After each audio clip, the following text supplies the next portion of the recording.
Во имя Отца и Сына и Святаго Духа.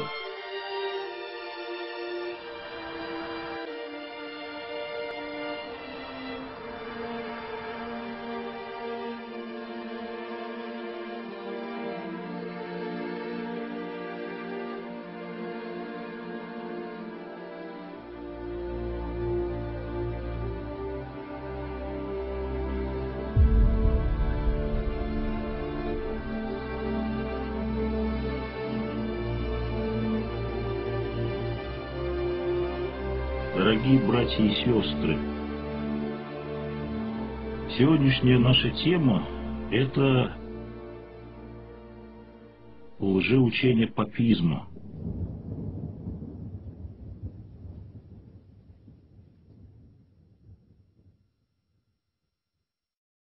Папизм – это еретическое лжеучение, которое активно атакует богоустановленную царскую власть. Последователи папизма стремятся захватить власть у людей, которые получили от Бога ее, то есть вот эту царскую власть, законно и по праву.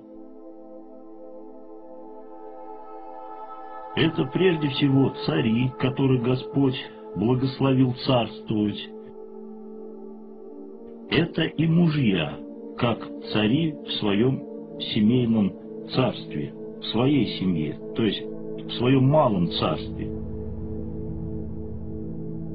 Таким образом, это и все православные христиане, которые направляются еретиками на ложный путь. «Мною цари царствуют, и сильные пишут правду, — говорит Господь» в книге Притч. «Не прикасайтесь к помазанным моим, — говорит Господь». Дело управления народами — самое трудное дело. Читаем мы о божественной природе власти у святого праведного отца нашего Иоанна Кронштадтского. Сам Бог, владыка владык и царь царей, утверждает за царем верховную власть. Кто посаждает на престолы царей земных? Тот, кто один от вечности сидит на престоле огнезрачном, продолжает отец Иоанн. Царям земным от него единого дается царская держава, он венчает их диадемою царскую. Только Бог может уполномочить избранного человека на царство и вручить ему самодержавную власть, облекая его славою, величием, силой. Вот такие замечательные слова святаго праведного отца нашего Иоанна Кронштадтского. Говоря о происхождении от Бога царской власти в ветхозаветные времена, святитель Филарет напоминает, как и в новозаветный период времени царская, уже христианская власть, начиная с Константина, произошла тоже от Бога. Это случилось после того, как Господь сам обратил Константина в христианскую веру перед битвой его с Максентием. Однажды, полуденные часы дня, когда солнце уже клонилось к западу, говорил Константин, я собственными очами увидел составившееся из света и лежащее на солнце знамение креста с надписью «Сим побеждай». Вслед за тем во сне явился Христос Константину и повелел сделать знамя, подобное виденному на небе, употреблять его для защиты от нападения врагов. Константин исполнил повеление. Под знаменем креста победил Максентия, сделался единовластителем Римской империи, уверовал во Христа и явился первым христианским царем равноапостольным. Не очевидно ли из этого, восклицает святитель Филарет, что цари христианские первое начало свое ведут непосредственно от Царя Небесного. Священное Писание, как Слово Божие, ясно об этом говорит. И в книге пророка Даниила, и в книге «Премудрости» Иисуса сына Сирахова, и в Святом Псалтире, и в книге «Исхода», и в книге пророка Исаии, и в книге Первых Царств. Об этом говорят святые первоверховные апостолы Петр и Павел в своих посланиях. Но несмотря на это, последователи папистской ереси утверждают, что власть епископа выше власти царя. Это их заявление указывает на коренное отличие православия от папистского заблуждения. Епископы и священники не наделены Богом господскими, то есть царскими полномочиями над православным народом. Это цари царствуют, а священники, патриархи в том числе, обязаны пасти Божие стадо, не господствуют над наследием Божиим, но подавая пример стаду, как сказал первоверховный апостол Петр в своем первом послании. Сам Господь еще в Ветхом Завете установил четкое разделение между царской и священнической властью. Он сказал Моисею: «Ты будешь ему, то есть Аарону, говорить и влагать слова мои в уста его, а я буду при устах твоих и при устах его, и буду учить вас, что вам делать. И будет говорить он вместо тебя к народу. И так он будет твоими устами, а ты будешь ему вместо Бога». Правильное отношение к власти имеет самое непосредственное отношение к нашему спасению. Такова непреложная истина церковного предания. Везде, где духовенство бесчинно мнит себя господами стада Христова и группируется в отдельную касту посвященных, процветает папизм.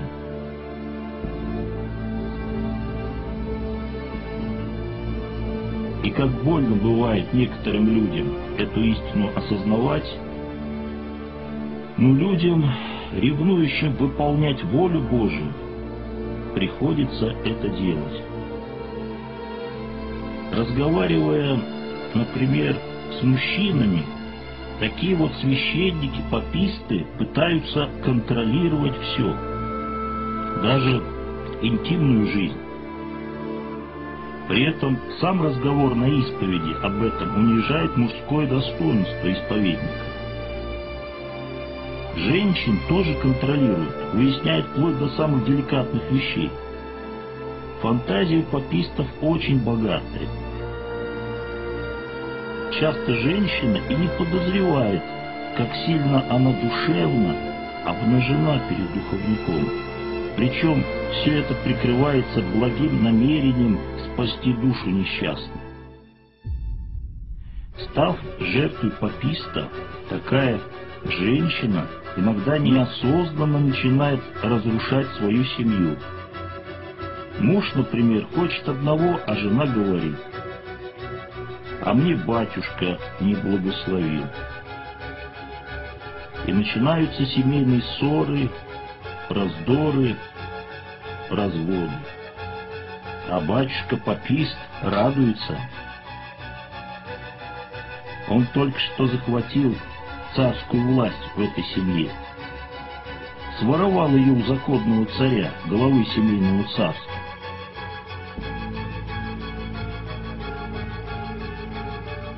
Надо сказать, что ересь папизма тесно переплетается и с ересью жидовствующих.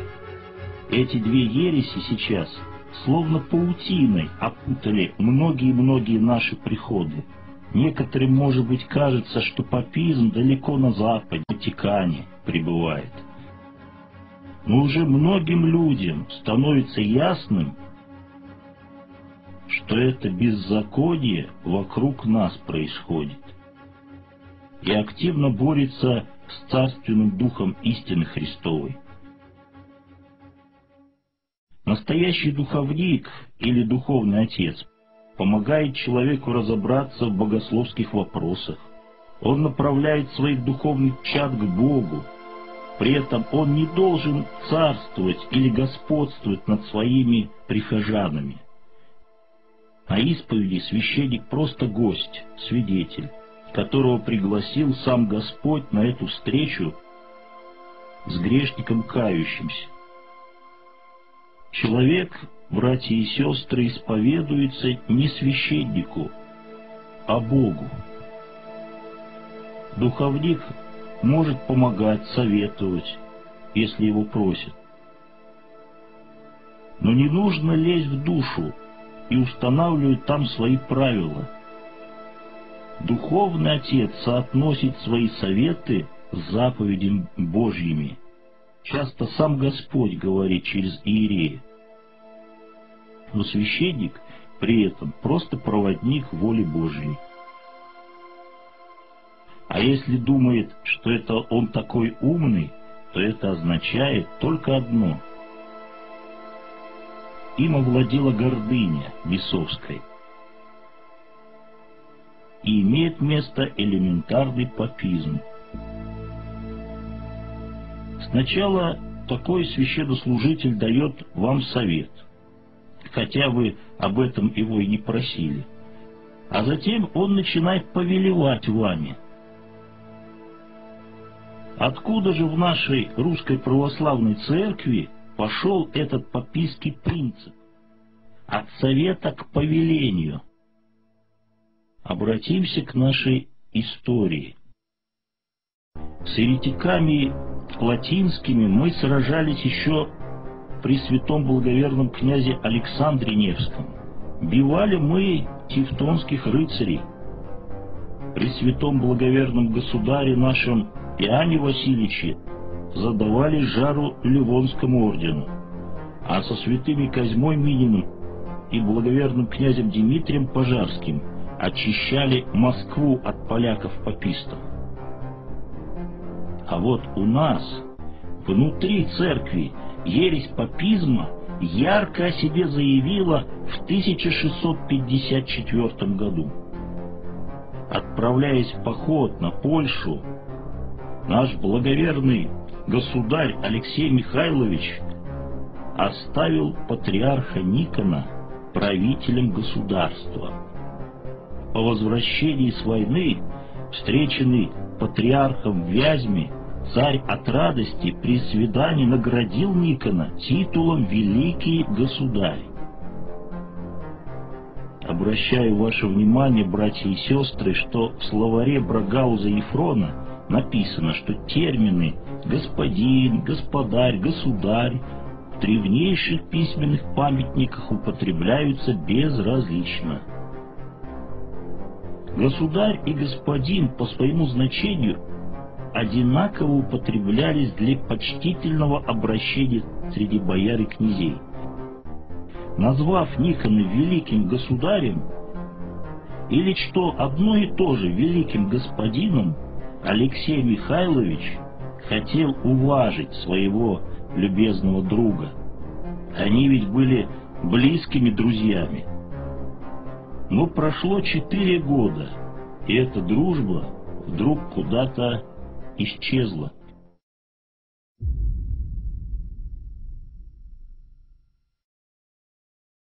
Никон изменился, стал любить почести, внешнее подобострастие.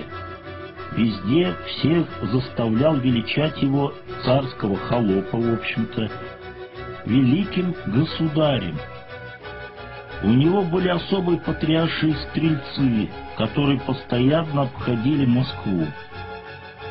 Они следили за порядком, и как только встречали священника или монаха, нарушивших что-либо, немедленно брали их в тюрьму и подвергали поношению. Замеченный в каких-либо нарушениях, священнослужители наказывали чересчур сурово, немилосердно ссылались в сибирские монастыри, имел место, братья и сестры, и произвол. Трепетали перед патриархом Никоном и государевы люди. Заметим, что произошел раздел на патриарших и государевых людей, которые говорили: «Николиде такого бесчестия не было, чтобы ныне государь выдал нас митрополитам». Святитель Макарий Московский пишет в своем обширном труде по истории церкви, что же должны были они чувствовать, когда Никон сделался вторым великим государем, что то же самое великим господином, начал давать свои приказы и указы, заставляя их стоять перед собою и с покорностью выслушивать его волю, публично обличая их за то или другое, не щадя их имени и чести. Могли ли они не употребить всех своих усилий, чтобы свергнуть Никона? Вот что говорил простой народ. Патриарх окружил себя недоступным величием, возлюбил стоять высоко, ездить широко. Сетовали потерпевшие. Народ указывал царю, что патриарх ведет себя бесцеремонно, посягает на права и целостность царской власти. Но государь и без жалобщиков видел, как изменился к нему лично его старый друг Никон. Алексей Михайлович был необычайно мудрым и очень добрым царем. Он, как истинный отец, любил и уважал свой народ. Любил он и Никона. Поэтому вначале их отношения постепенно стали охладевать. Но затем это охлаждение вылилось и в дела. Царь отменил некоторые распоряжения великого господина, а потом поставил возгордившегося патриарха на место, стал назначать священников и игуменов без согласования с Никоном, что являлось прямой царской обязанностью, как главы земной воинствующей церкви. Вначале он, видимо, считал, что Никон, как близкий друг, поможет ему в этом деле. Он доверился человеку, на которого, казалось бы, можно было положиться. Ведь Никон был очень сильной личностью, вполне способной ведать управленческими делами церкви. Но он, слуга государев, то есть его холоп, возомнил, что это он является главой церкви, и создал фактически государство в государстве, свой какой-то независимый Ватикан. И в июле 1658 года, то есть через 4 года, терпение государя лопнуло. Алексей Михайлович открыто высказал патриарху о том, что прерывает всякие отношения личной дружбы с ним, и велел передать, что запрещает ему впредь называться великим государем. Его царское величество на тебя гневен, объявил князь Юрий Рамадановский, посладник царя. Ты пренебрег царское величество и пишешься великим государем, а у нас один великий государь — царь.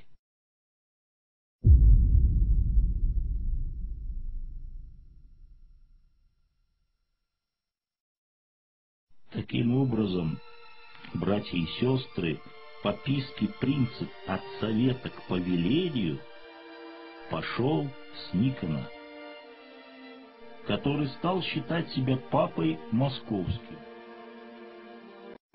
великим господином всея Руси. Сам папистский дух проник к нему через гордыню, а сатана оставил на этом титуле свою зловещую печать. Почему Папа Римский иногда называется антихристом? Находим мы об этом у святителя Игнатия Бринчанинова. Да потому что он наместник, то есть сидит на месте земного Христа. А Христос земной или Христос на земле — это наш самодержавный государь.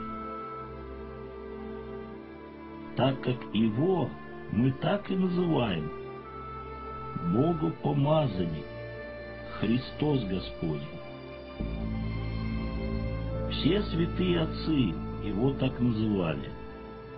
Вспомним хотя бы речь святителя Димитрия Ростовского. Когда мы молимся, братья и сестры, то мы имеем дело со словесными образами, которые соединяют нас с Господом. Зная, что царь есть образ одушевлен царя небесного, как сказал преподобный Максим Грек, мы, произнося в молитве имя царское и его титул, соединяемся через этот образ Христов с первообразом, Господом нашим Иисусом Христом. Поэтому так и важно молиться по царскому чину. Потому что молитва — это связь с Господом. С кем же мы соединяемся, братья и сестры, когда возносим многолетие великому Господину? Или, что тоже, государю? А этот титул сейчас носит наш патриарх Алексий II. С кем же мы соединяемся, братья и сестры, когда этот титул стоит на месте царском? То есть патриарх молитвенно является наместником Христа земного. Делайте вывод сами, братья и сестры. Я же уже давно этот вывод сделал, когда начал молиться по царскому чину. Я понял, что везде, где в молитвах упоминается земной Христос, наш государь, они вписали великого господина с 1917 года. А до революции в богослужебных текстах божественной литургии никакого великого господина и прочих господинов не было. В современных же текстах вместо образа Христова был поставлен другой образ. Тоже своего рода икона, на которую сейчас молятся. Это страшная икона, образ Антихриста, который молитвенно существует своей самостоятельной жизнью, помимо патриарха и других епископов. Этот папистский образ возводит к своему первообразу, отделяя душу человеческую от Господа и унося ее дальше и дальше в свой Ватикан. Когда 2000 лет тому назад ветхозаветные архиереи и старцы по властолюбию не захотели отдать власть над народом законному царю, Господу нашему Иисусу Христу, так и в 1917 году уже новозаветные архиереи и старцы, уподобившись своим ветхозаветным предшественникам, по властолюбию предали Христа земного, помазанника Божия, живую икону Спасителя на пропятие. Как 2000 лет тому назад, так и в 1917 году нежелание делиться властью с Христом толкнуло священство на открытый бунт против Господа и Христа Его. К чему все это привело? К Чего добилось предавшее Бога и его помазанника духовенства? Благо и процветание церкви? Ведь именно под этим предлогом было совершено клятвопреступление. Нет, дорогие братья и сестры, никакого блага церкви от этого не было. Наказание Ветхозаветной церкви последовало в 71 году, когда Господь руками римского полководца Тита Веспасиана сравнял с землей Иерусалим и рассеял евреев по всему миру. Чудо же гнева Божия над Россией свершилось еще быстрее. В феврале-марте 17 года Россия отреклась от Господа и Христа Его, а уже в 18 году Господь попустил агентам сатаны поголовно истреблять предателей Бога, Царя и Отечества. Март 18 года. Убит священник станицы Усть-Лабинской Михаил Лисицын. 3 дня водили его по станице с петлей на шее, глумили, сбили. На теле оказалось более 10 ран. Это отсюда, из Лабинской, неслось в синод приветствие. Собрание священнослужителей новому строю. Апрель 18-го года, в Пасху, под святую заутреннюю. Священнику Иоанну Пригоровскому в станице Незамаевской, что рядом с Екатеринодаром, выкололи глаза, отрезали язык и уши. За станицей, связавшие животных, закопали в навозной яме. Духовенство Екатеринодара всего год назад выражало радость от наступления новой эры в жизни церкви. Весной 18-го в Туле большевики расстреляли крестный ход из пулеметов. Совсем недавно тульское духовенство в тесном единении с мирянами надеялось на возрождение церкви к новой светлой жизни. Март 20-го года. В омской тюрьме убит архиепископ Сильвестр Омский и Павлодарский. Это подчиненное ему духовенство одобряло телеграммой новые условия жизни Отечества.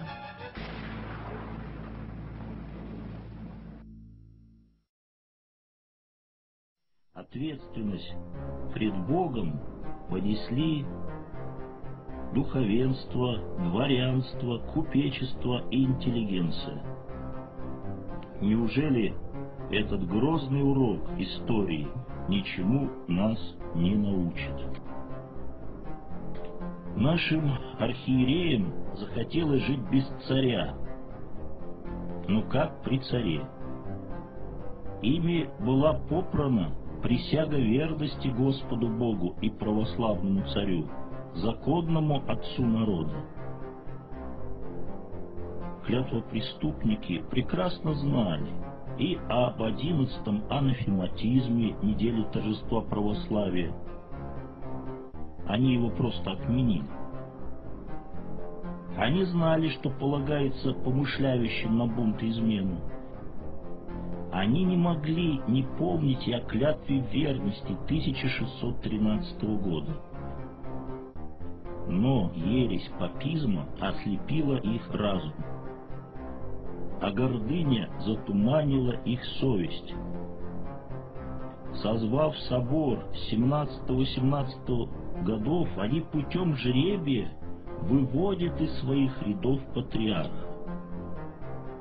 Они ликуют, ведь восстановлено патриаршество, которое объективно еще во времена Петра Алексеевича было отменено, так как народ путал царскую власть с патриаршей властью. Они с восторгом отзываются о Никоне. Патриарх Никон предстает уже как невидный страдалец, который незаслуженно был обижен Алексеем Михайловичем. ими осуждается великий Петр. Все царское для них становится ненужным, отжившим свой век. И, конечно, ими не был услышан такой человек, как князь Николай Живахов,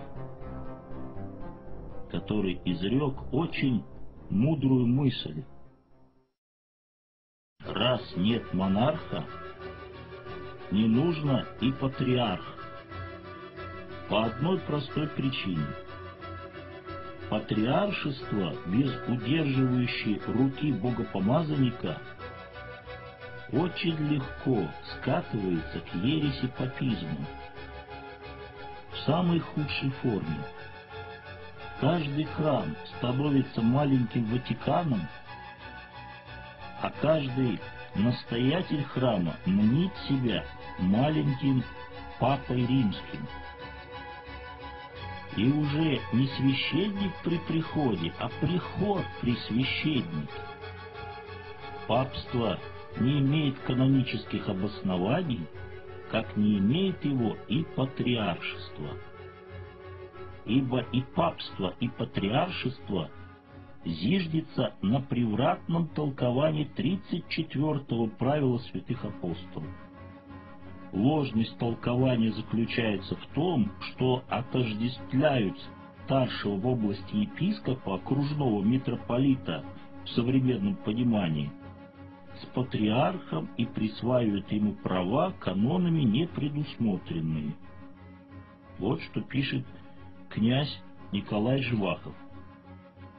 Братья и сестры, архиереи, пораженные ересью папизма, первыми совершили революцию на дискосе, перестав вынимать частицу за императора, Христа земного. Они первыми присягнули временному масонскому правительству еще до отречения государя-императора Николая II. Они первыми принимают решение убрать всякое моление о государе и царском доме из молитвословий православной церкви. Ими же корректируются, а затем изменяются надписи на святых антиминцах. Уподобившись врагам Христовым Анне и Каиафе, первосвященники Русской Православной Церкви показали всю нелепость, слабосилие и никчемность своей власти, не способной защитить даже самих себя. И сказал Моисей Аарону: что сделал тебе народ сей, что ты ввел его в грех великий. И поразил Господь народ за сделанного тельца, которого сделал Аарон. Книга Исход. Признав жизнь без царя светлым будущим, они выбивают твердую почву из-под ног многих простых верующих людей. Тем самым наносится мощный предательский удар в спину русского православного самодержавия. Многие общественные организации и движения за веру царя и Отечества поэтому сходят с исторической арены, так как в основном они опирались на официальный голос церкви. Тем самым именно русское духовенство стало тем орудием, руками которого была расчищена дорога для прихода в мир человека греха, Антихриста. Конечно, братья и сестры, не все архиереи и священники предали царя. Но верных было так мало, что их просто можно было перечислить, особенно не затрудняясь. На священников-монархистов началось открытое гонение со стороны папистского епископата. Верных государю епископов Петерима Окнова и Макария Невского сместили с кафедр и направили на покой. Еретики-паписты созвали собор 17-18 года, который еще с семинарской парты преподносится как какой-то выдающийся, а на архиереев-участников одевается героический ореол. Ну как быть со словами преподобного Федора Студита, который четко произнес: «Не всякое собрание епископов есть собор, а только собрание епископов, стоящих в Христовой истине». Святитель Феофан Полтавский пишет: «Будет собор или нет, зависит не от количества собравшихся на него, а от того, будет ли он учить и мудрствовать православно. Если же отступит от истины, то не будет собором, хотя бы и назывался таковым». Знаменитый разбойничий собор был многочисленнее многих вселенских, однако не был признан вселенским, а получил именование беззаконного позорного еретического соборища.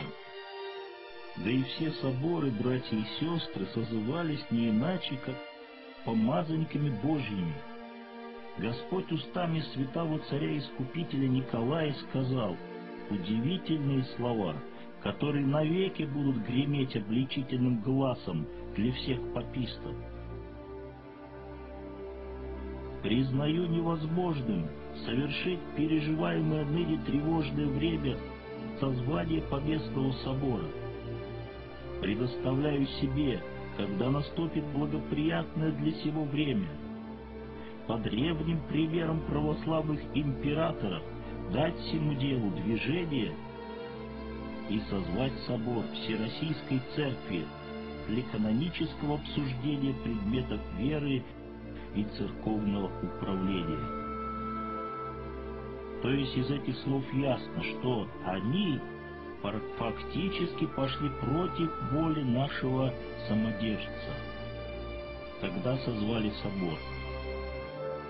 После того, как Господь прогневался и отнял от нас защитника и хранителя православия, самодержавного государя, после невиданной мясорубки, когда пролились реки крови, многие из числа духовенства раскаивались в своем безумстве.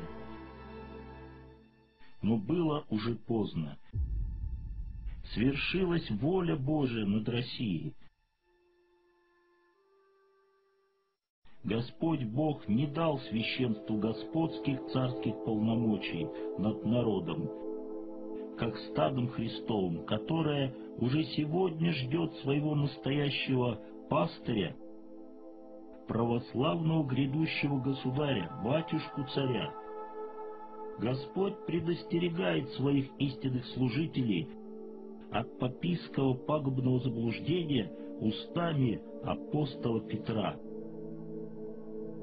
Слушаемся и вдумаемся еще раз в эти слова, чтобы раз и навсегда вырвать из своего сердца эту страшную, душепагубную папистскую заразу, из-за которой был повержен Второй Рим, славная Византийская империя. Пастырей ваших умоляю я, сопастырь и свидетель страданий Христовых и соучастник в славе, которая должна открыться. Пасите Божие стадо, какое у вас, надзирая за ним, непринужденно, но охотно и богоугодно, не для гнусной корысти, но из усердия, и не господствуя над наследием Божьим, но подавая пример стаду. И когда явится пастырь-начальник, вы получите неувядающий венец славы. И вот сегодня, братья и сестры, хочется высказаться в поддержку владыки Диомида, который не господствует над наследием Божиим, а подает пример стаду. Он мужественно выступил и обличил в царедворчестве епископов, которые забыли эти святые слова. первоверховного апостола. В сердце русского народа он всегда останется владыкой-епископом Диомидом. Он герой нашего Отечества. Сейчас мало таких людей, способных пойти на духовный подвиг. Он столкнулся с целой глыбой непонимания. Основание и черная сердцевина этой глыбы заключена в ереси папизма, которая отрицает царя как земного Христа и все царское, а значит Божие. Данная ересь ставит по-прежнему епископа во главе церкви и считает его главою великим господиной Папой Московским, присягу которому якобы нарушил епископ Диомид. Он правильно их обличает, когда говорит, что уже 20 лет не собирается Поместный собор, который может поставить на повестку дня самые наболевшие церковные вопросы. Он правильно говорит, когда обращает внимание, что образовалась огромная пропасть между простым народом и архиереями. Он сражается с ересью цаrebорчества. Она же, по сути, является ересью иконоборчества, так как государи наши суть живые святые иконы Господа нашего Иисуса Христа. Его мысли хорошо согласуются и с высказываниями святых угодников Божьих, таких, например, как святой праведный Николай Псково-Изерский, который говорит: «Кто любит царя и Россию, тот любит Бога. Если человек не любит царя и России, он никогда искренне не полюбит Бога. Это будет лукавая ложь». Этот епископ даже в суровую стужу и при сильном ветре, в жуткую непогоду идет, чтобы причастить болящего ребенка, всех своих верных чад. Он все время с народом. Это воин Христов, которым уже восхищаются многие-многие верующие люди. Похоже, даже люди далекие от церкви, и то начинают сопереживать ему. Хотелось бы укрепить его словами апостола Павла: «Терпение нужно вам, чтобы исполнить волю Божию, получить обещанное, ибо еще немного, очень немного, и грядущий придет, и не умедлит. Праведный верою жив будет.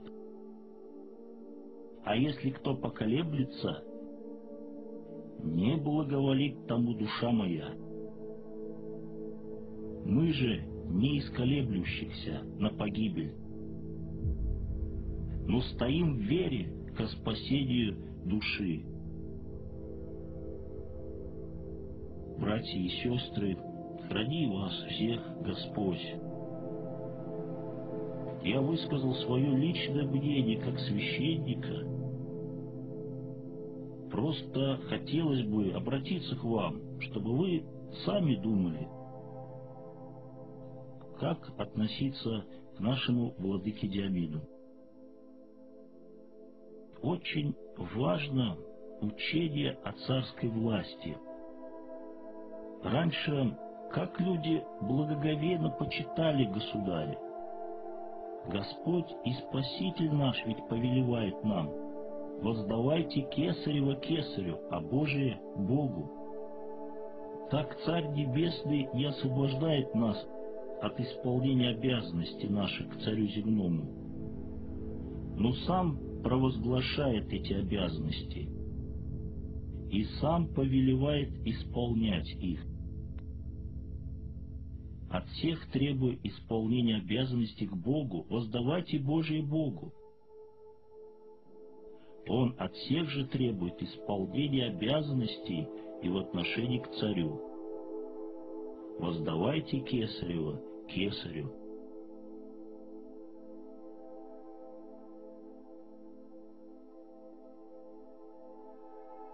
братья и сестры, этот анафематизм читался всегда в наших православных приходах, во всех церквях, соборах. И даже читался и в 17 году, что интересно.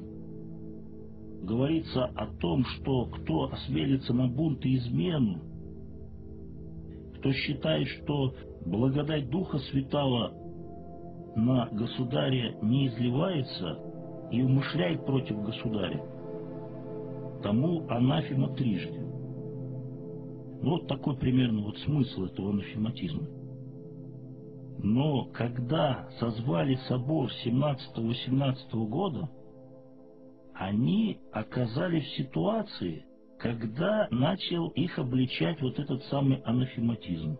И чтобы как-то вот избавиться от него, они просто его отвергли, отстранили, убрали в сторону. Но, тем не менее, так молилась наша православная церковь и святые угодники Божии. Этот анафематизм несет силу, соборную силу. Поэтому, конечно, это невнимание вот к этому анафематизму, оно привело к тому, что люди оказались, по сути дела, под анафемой. Те, которые дерзнули пойти против богопомазанника.